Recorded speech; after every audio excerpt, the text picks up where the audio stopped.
আমি বলতে চাই কুমিল্লার যে ঐতিহ্য, কুমিল্লার যে শিক্ষার, কুমিল্লার 17টা থানা নিয়ে কুমিল্লা, সারা বাংলাদেশের কুমিল্লা মডেল।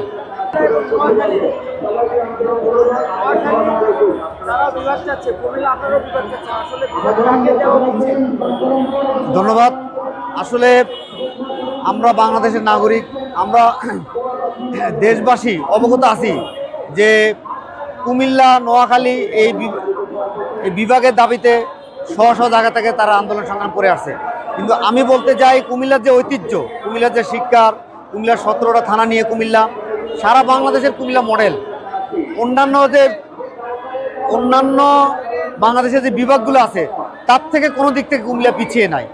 এজন্য আমরা আমাদের জায়গা থেকে আমরা কুমিল্লা বিভাগ বাস্তবায়নের দাবিতে, আমাদের যৌক্তিক দাবিতে আমরা এগিয়ে যাচ্ছি এবং যতই ষড়যন্ত্র আছে ততই আমরা দুর্বার আন্দোলন করে ষড়যন্ত্র প্রতিহত করে কুমিল্লা বিভাগ বাস্তবায়ন করেই ছাড়ব ইনশাআল্লাহ। সরকার আসলে তাদের শুভ বুদ্ধির উদয় হবে আমি মনে করি। যদি বিগত সরকার ষড়যন্ত্র করে এটাকে দাবিয়ে রেখেছে, বর্তমান সরকারকেও আমি দাবি জানাবো যে আপনার ঐতিহ্যের দিক থেকে চিন্তা করে অতি দ্রুত কুমিল্লা বিভাগ বাস্তবায়ন করুন, নতুবা আমরা দুর্বার আন্দোলন মাধ্যমে বিভাগ বাস্তবায়ন করেই ছাড়ব ইনশাআল্লাহ।